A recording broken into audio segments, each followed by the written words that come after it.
Hello दोस्तों, मैं श्रीवंशी भारद्वाज जयसोल में आपका स्वागत करता हूं। आज एक्टिव और पैसिव वॉइस का पार्ट 35वां है। इसमें इंपॉर्टेंट वॉइस हम लोग पढ़ रहे हैं। इसमें रूल 4 तक पढ़ लिए हैं। रूल 5 ये कहता है कुछ वर्ब्स ऐसी होती हैं जिसके साथ प्रीपोजिशन का प्रयोग होता है। प्रीपोजिशन के साथ मिलाने से वे वर्ब ट्रांजिटिव से इनट्रांजिटिव वर्ब में बदल जाते हैं। ऐसे सेंटेंसेस का पैसिव वॉइस बनाते समय प्रीपोजिशन को वर्ब से अलग नहीं किया जाता है। ठीक है ना। जैसे कि ये वर्ब है, ठीक है, और ये है प्रीपोजिशन, ठीक है ना। तो इसको हम लोग अलग नहीं करेंगे वर्ब से, ठीक है ना। आएगा समझ में ना। तो the girls laugh at me, लड़कियां मुझ पर हंसती हैं, ठीक है ना। तो इसका हो जाएगा, ये कौन सा टेंस का है, किस टेंस का है, ये प्रेजेंट टेंस का है। प्रेजेंट टेंस का किसका है, प्रेजेंट इंडेफिनिट का है, ठीक है ना। तो मी है तो क्या हो जाएगा, आई, क्या होगा, आई एम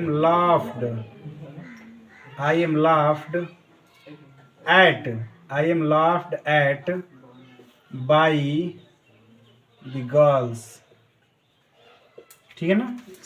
सेम नियम से बनाया जाएगा।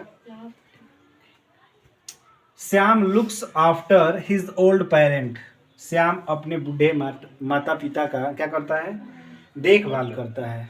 लुक्स आफ्टर मतलब देखभाल करना। तो इस वर्ब में एस लगा है, इसका मतलब यही प्रेजेंट इंडेफिनिट का है। हाँ, तो क्या होगा, हिज ओल्ड पेरेंट इज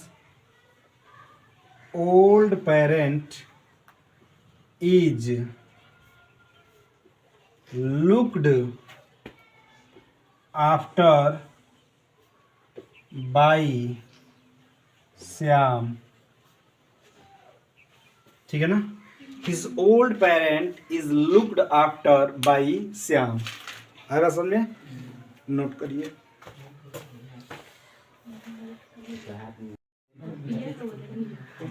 ध्यान दो। तो ये कह रहा है कुछ ऐसे वॉइस होते हैं, रूल 6 है, कुछ ऐसे वॉइस होते हैं जिसमें दो ऑब्जेक्ट प्रयोग होते हैं। पैसिव बनाते समय दोनों में से किसी एक ऑब्जेक्ट का प्रयोग कर बनाया जाता है, लेकिन प्रायः डायरेक्ट ऑब्जेक्ट से पैसिव बनाना ज़्यादा बेहतर होता है। तो सबसे पहले हम ऑब्जेक्ट के बारे में समझेंगे कि ऑब्जेक्ट क्या होता है, ठीक है ना। ऑब्जेक्ट कर्म कहते हैं, ठीक है ना, आप सभी लोग जानते हैं। ऑब्जेक्ट किसको कहा जाता है, कर्म को। ऑब्जेक्ट जो होता है दो प्रकार का होता है, एक होता है डायरेक्ट ऑब्जेक्ट, एक होता है इनडायरेक्ट ऑब्जेक्ट। एक होता है डायरेक्ट ऑब्जेक्ट और दूसरा होता है इनडायरेक्ट ऑब्जेक्ट। तो हम कैसे पहचानें कि डायरेक्ट ऑब्जेक्ट कौन सा है और इनडायरेक्ट ऑब्जेक्ट कौन सा है। मतलब वाक्य में जैसे दिया है, श्याम टीचेज अस इंग्लिश, ठीक है ना। श्याम हमें अंग्रेजी पढ़ाता है, लेकिन इसमें कह रहा है कि लेकिन प्रायः डायरेक्ट ऑब्जेक्ट से पैसिव बनाना ज़्यादा बेहतर रहता है। तो इसमें ऑब्जेक्ट दो हो गया, अस और इंग्लिश।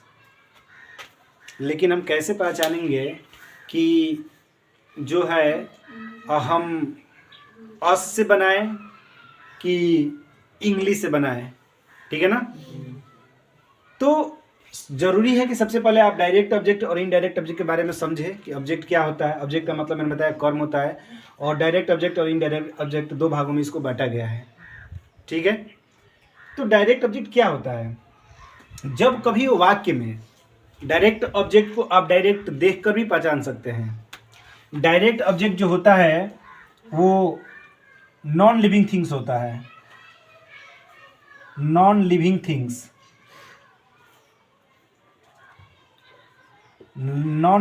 होता है, और इनडायरेक्ट ऑब्जेक्ट जो होता है वो लिविंग थिंग्स होता है। डायरेक्ट ऑब्जेक्ट होता है जो नॉन लिविंग थिंग्स, जो निर्जीव होता है, और इनडायरेक्ट ऑब्जेक्ट जो होता है लिविंग थिंग्स होता है, वो सजीव होता है।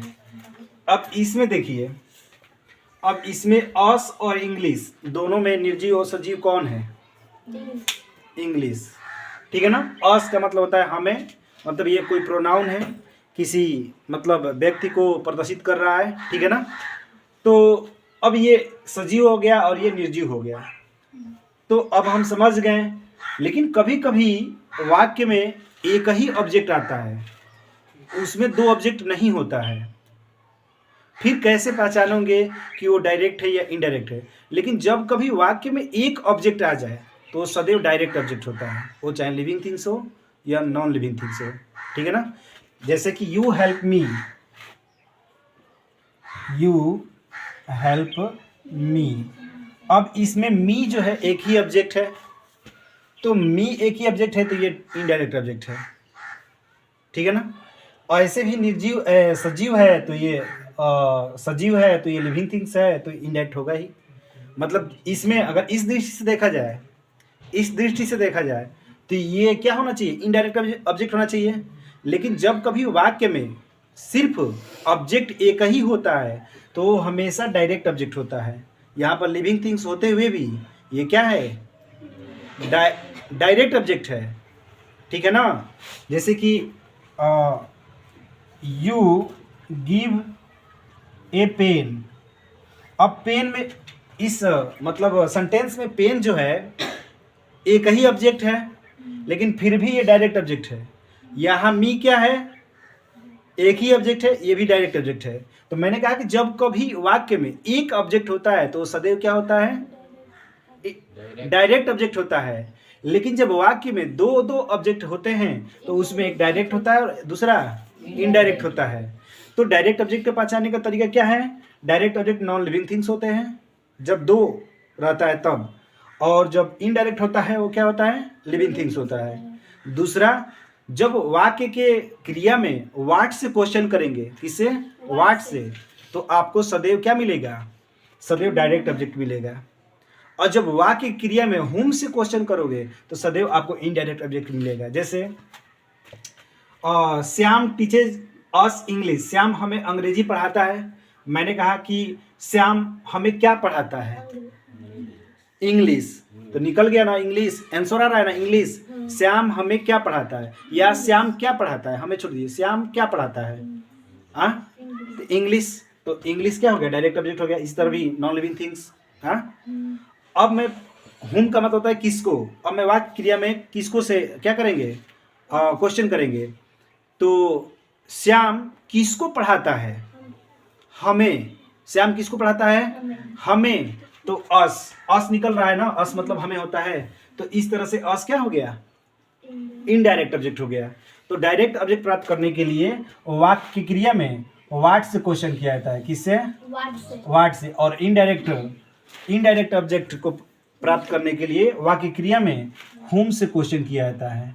आया बात समझ में कि नहीं? ठीक है ना? तो आइए बनाते हैं, देखते हैं। सबसे पहले इंग्लिश से बनाया जाए, अस से बनाया जाए। तो वी, अब ये क्या है? ये प्रेजेंट इंडेफिनिट है। तो वी आर टाट इंग्लिश,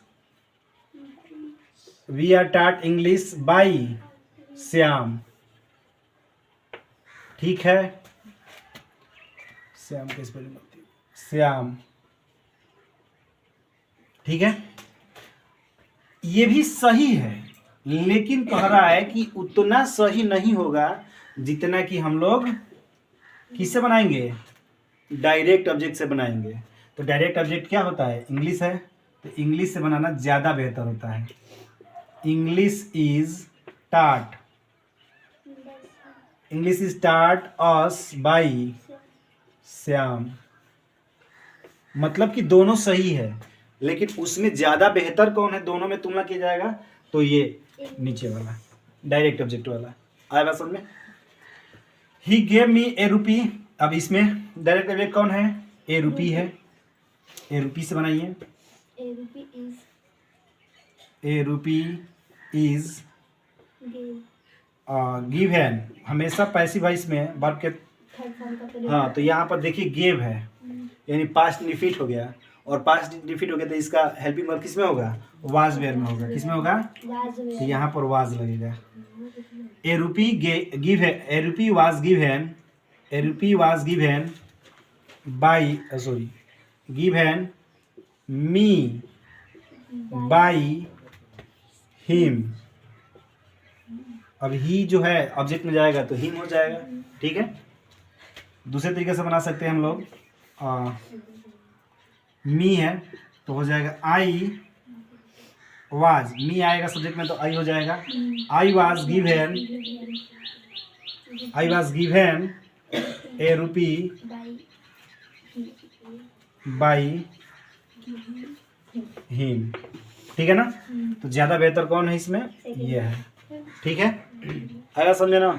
इस तरह से दोस्तों यदि पढ़ाया हुआ चीज़ें अगर आप लोगों को समझ में आता है तो आप वीडियो को जरूर लाइक करें, कमेंट करें, शेयर करें, सब्सक्राइब करें। आज के लिए इतना ही, धन्यवाद।